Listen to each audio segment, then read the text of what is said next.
Hi,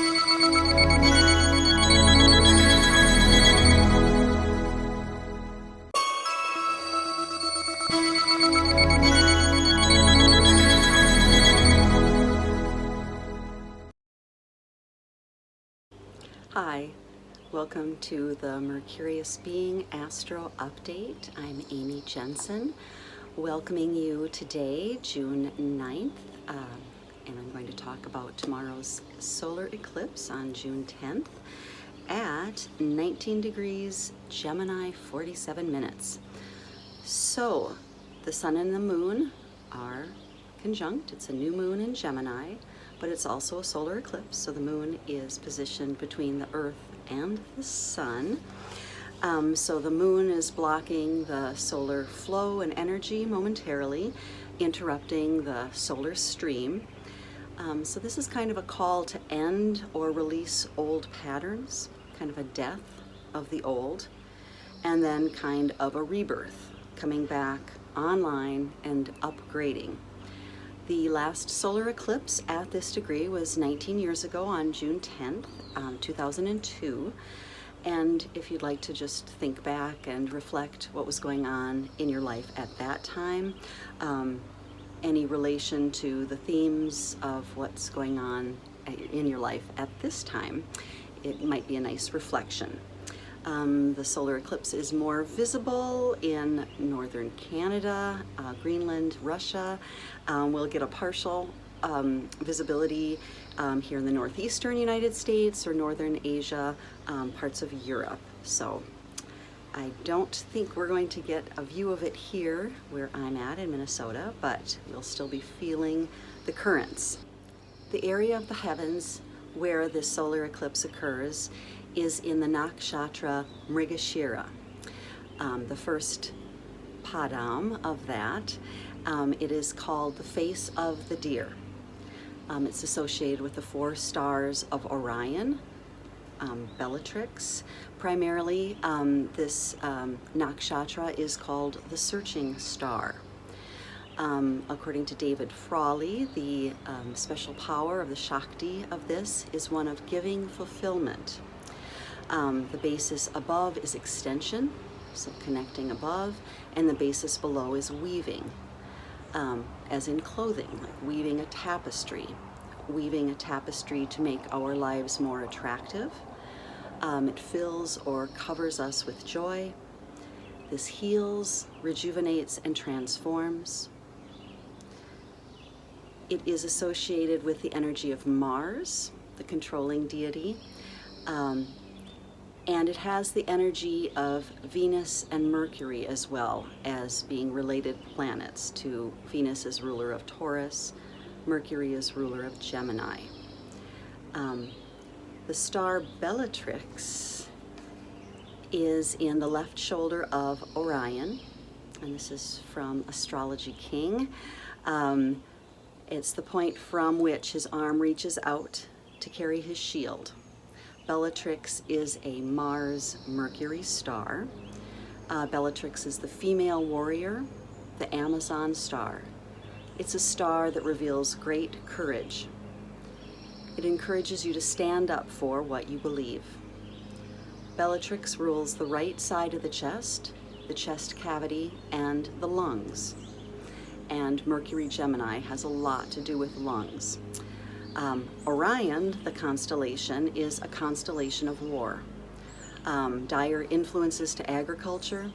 It presages violent storms and much rain. The stars in the shoulders, like Bellatrix, have the quality of Mars and Mercury, and the other bright stars have the quality of Jupiter and Saturn. So this star has quick decision making, thoughts and plans being realized with energy, courage, and fighting spirit, but also there can be a reckless aggressiveness of a belligerent daredevil. Positive attributes to this star lead to advancement and success.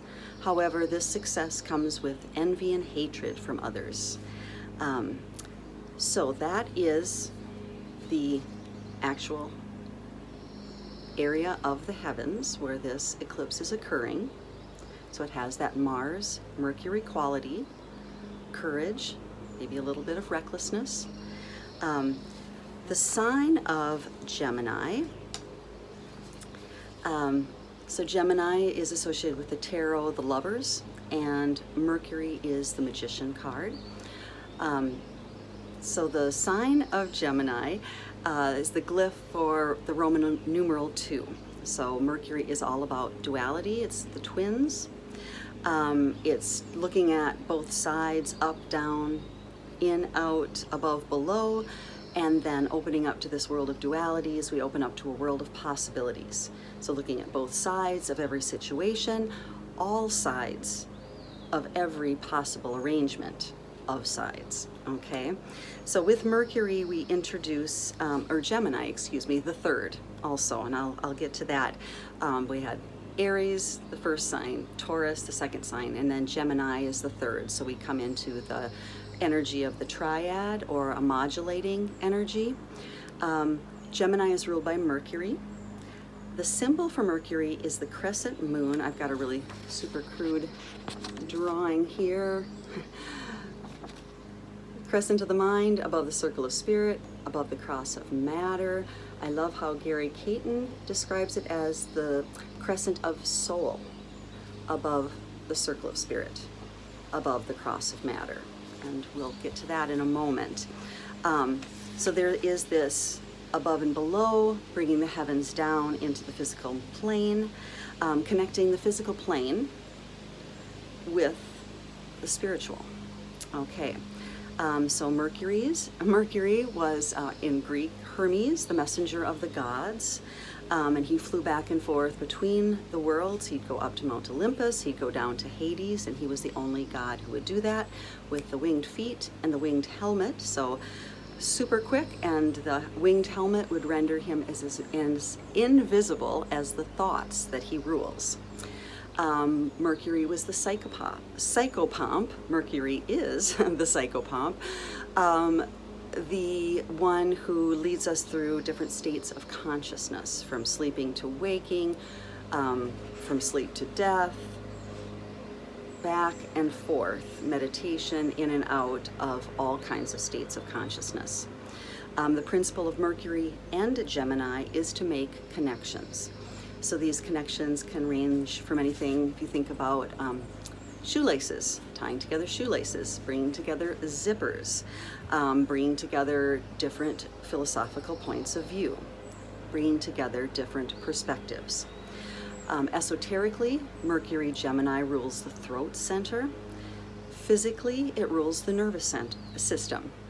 As the messenger, Mercury symbolizes processes that allow systems and parts to connect with each other. Mercury rules breathing and involves the exchange of gases. It rules arms and shoulders and hands and fingers. It's associated with the tongue, both physiologically and also the characteristics of speech. Mercury rules Wednesday, so it's the ruler of today. And I am doing this video, recording it during a Mercury hour, and then I will also post it during a Mercury hour later, and then on my website I will post the Mercury hours for today, tomorrow, and Friday, and talk about that when we get to the Mercury conjunct the Sun portion of this video. So Wednesday comes from Woden's Day, the Norse god Woden, or Odin, who discovered language or brought language to the people. It's the midweek point, so joining together the first part of the week and the last part of the week. In German, it's Mittwoch, so joining the beginning and the end. Mercury essential oils are lavender. There are many. These are just a few that I pulled out. Lavender for calming, rosemary for remembering, and thyme for boosting mood, disinfecting, and a cough remedy. And disclaimer, of course, I am not a physician. These are just associated essential oils. So you can look into that on your own.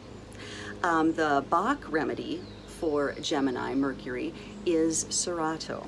So this is for a person who doesn't trust their own judgment. They have great ideas, they have a great mind, but they're always asking other people for advice or what they think they should do. And so in Serato, that can help them ground into their own knowing and their own intuition. All right. So the aspects, so that's all about Gemini. So sun goes into the sign, and we already had a full moon eclipse. So I think if it's been hot for you guys, just know it's been hot for me physically here as well as energetically, having an eclipse and then a week and then another eclipse. So if you're feeling it, you're not alone. If you have any planets in let's say I'll do 5 degrees on either side, like 14 degrees Gemini to 23 degrees Gemini, Virgo, Sagittarius, and Pisces, the mutable signs, you're probably really feeling this eclipse. And of course, everybody feels the eclipse in the houses where they occur. And I think I have said before at other eclipse videos, I didn't really factor in eclipses as much in my astrology until one landed precisely on my sun a few years ago. And then since then, it has always been a little more important. So perhaps before you would be aware of eclipses, and if you're sensitive, you would maybe feel them in those life areas anyway. But then when it really touches a planet in your chart, again, squaring, opposing, conjuncting, you really have a personal experience of it. And it just highlights, let's basically say that. And I would simplistically say that in the past, oh, it highlights that area of your life. Oh, okay.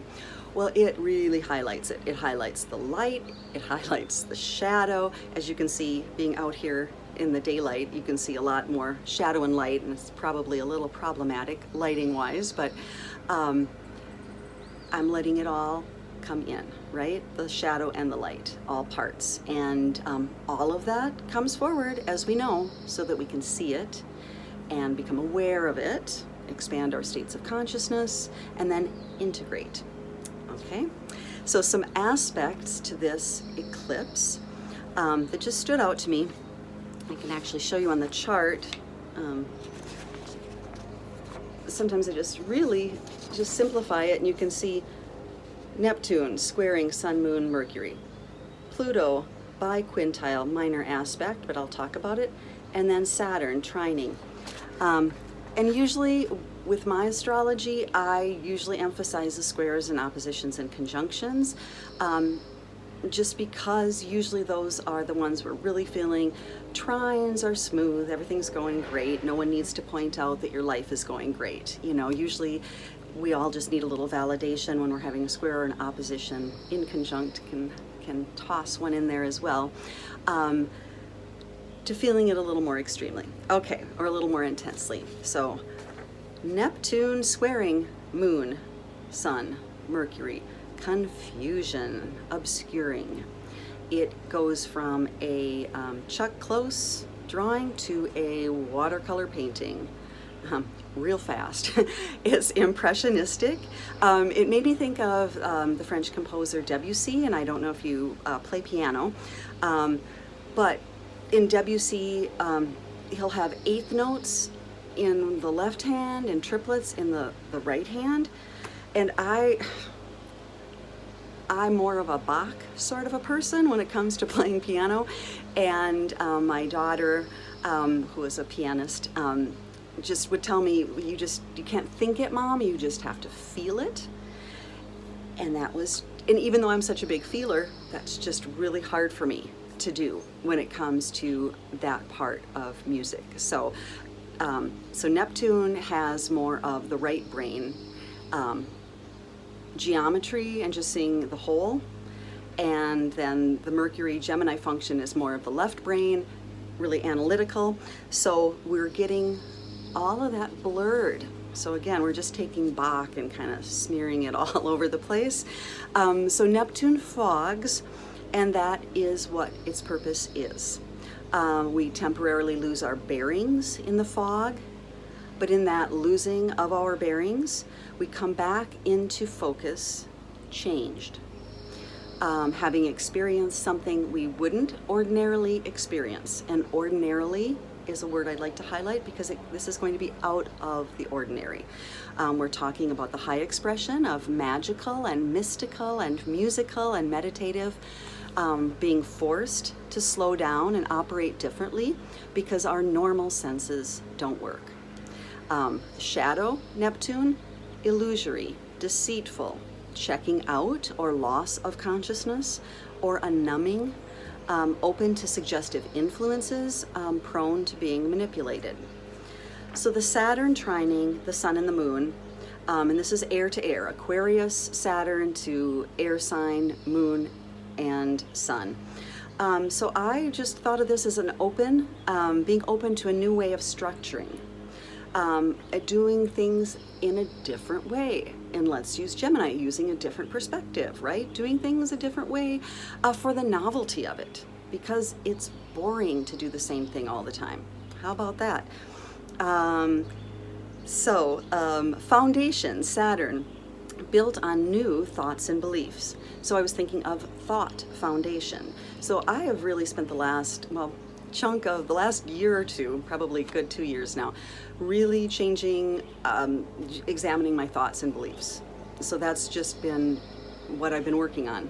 And so I don't know if I mentioned that in my last video. So, oh, what are you doing? It doesn't really look like I'm doing a lot, but I'm doing a lot in here. So, anyway, so a lot of people don't even ask me what I do. So that said, it is a great time to change your thought foundation. Pluto, biquintile, Sun, Moon, Mercury. And this is a super tight orb, 0 degrees and just 35 minutes and 18 minutes. So super tight, but biquintile is a minor positive aspect. It's 144 degrees. If you're into numbers, it's an aspect of creativity, of looking at patterns, of finding solutions. It's on focus and building. So I was writing building new thought foundations. So Pluto comes in, the god of the underworld. Pluto's in Capricorn, so it's working on societal restructuring and has been since 2008. So it's just kind of giving a little positive zing to this to allow ourselves to, a little power behind it. Let me put it that way. Whenever there's Pluto, there's some power, and the power to go into the shadow as well. I wrote quite a bit about the Saturn square Uranus, the second one that's coming up on the 14th, but I am going to wait on that and do another video because there's so much material here as I go into the Mercury conjunct the Sun, which is also happening tomorrow. So let me see where my notes go for that. All right, so this is the Mercury inferior conjunction to the Sun. This is the second one we're having this year. It's a second retrograde period. All the retrograde periods for this year are in the air sign. The first one was in Aquarius, this one's in Gemini, the next one's in Libra. So in the heavens, it's a nice triangle. I think I put up on Instagram just a little diagram of a simple mandala you could draw with the points of the Mercury inferior conjunctions on a circle. Interestingly, the superior conjunctions of Mercury and the Sun for the year exist in fire signs, so a complementary sign. And so together, the inferior conjunctions and the superior conjunctions form a six-pointed star in the heavens. So it's just a beautiful, symmetrical, as above, so below diagram. Esoterically, that six-pointed star is associated with the heart chakra, which is the meeting point of the 3 lower chakras and the 3 upper chakras in the traditional chakra system. There are many other chakra systems that we can tap into as well. So we have the moon between the sun and the earth, stopping the flow, the ordinary flow, interrupting the transmission of the solar energy. And this is a little jolt out of the norm, maybe a jolt out of passivity, a little jolt out of business as usual. And then we have Mercury coming between the earth and the sun, acting as a bridge. So Mercury as the messenger is kind of an emissary from you to the sun. So it's talking to the sun, the solar principle, the king of our solar system, that life giver, the energy giver. So it's a time of communication. The day before, the day of, and the day after this conjunction, 3 days, are important days that you can have this conversation with the sun and with your inner sun and your inner consciousness and awareness. So we've been kind of prepping ourselves and getting rid of things since the max elongation, max evening elongation on May 17th. And now we're at the heart of this retrograde period. So as Gary Caton says, this is when we become aware of our internal opposite. This joining of the sun and Mercury and Earth, it produces the third. So we're the spirit of the sun. The circle glyph lifts us up, and it's a yang principle, and this is all from Gary Caton as well. I'll cite all my materials in the comments or in the information. And then the soul pulls us deeper into life. This is the yin principle. And then Mercury is the embodiment of this principle. It's Mercury as the healer, Mercury as wholeness, Mercury as holistic. So this fusion produces a third element. So these 3 days are times for going within, noticing patterns, noticing our energetic patterns, maybe noticing which times of the day we have better energy. This also goes along to just following our internal guidance systems and our internal energy systems. I've been trying, this has probably been the most challenging for me, to not, to really listen to doing things when I really feel like doing it and not when I feel like I have to or I should. So take this time as like really observing, when do you feel like doing something? And then notice how much more easily it flows when you do it when you're aligned with the energy. All right, patterns, energy, insights, and visions, aligning above and below. A great time for journaling and envisioning. It's in the sign of air, so thoughts and beliefs, feathers, feathery plants, animal totems associated with the air, light and movement. And as I said, I will post the planetary hours for today, Thursday and Friday on my website, probably in the blog section, so if you'd like to check there. Some of the stones I wrote down, any blue stones, really. Tiger's Eye, of course, is always a great Mercury stone. Aquamarine, Angelite, Celestite, Lapis Lazuli, Sodalite, Blue Kyanite, Agate. Let's see. One other thing, I'm sure the light is a little crazy in this video, so I apologize. I'll probably go back inside next time. All right, so the conjunction of Mercury and the Sun is conjunct the star, fixed star Capella. So this is in the Auriga constellation, and it's the brightest star in that constellation. And this too, alongside with Bellatrix, has the nature of Mercury and Mars. Some description of this is high enterprise, combative, destructive, gives honor, wealth, eminence, renown, public position of trust, and eminent friends. Makes natives careful, timorous, very fond of knowledge, particularly of novelties. It is known as the little she-goat. The image is a man playing musical instruments. Capella means the glorious crown, and this is all from Astrology King as well. It is the horn of the goat that nurtured the infant Jove, or Jupiter. The horn was broken off in play by Jove and transferred to the heavens as the horn of plenty. The Mercury properties are more evident than the Mars. There's a love of learning, of studiousness, and interest in research, and there can be an odd factor to this. Auriga, the constellation, is known as the charioteer. It is one of the most fortunate constellations, but can portend earthquakes if situated unfortunate as regards of solar eclipse.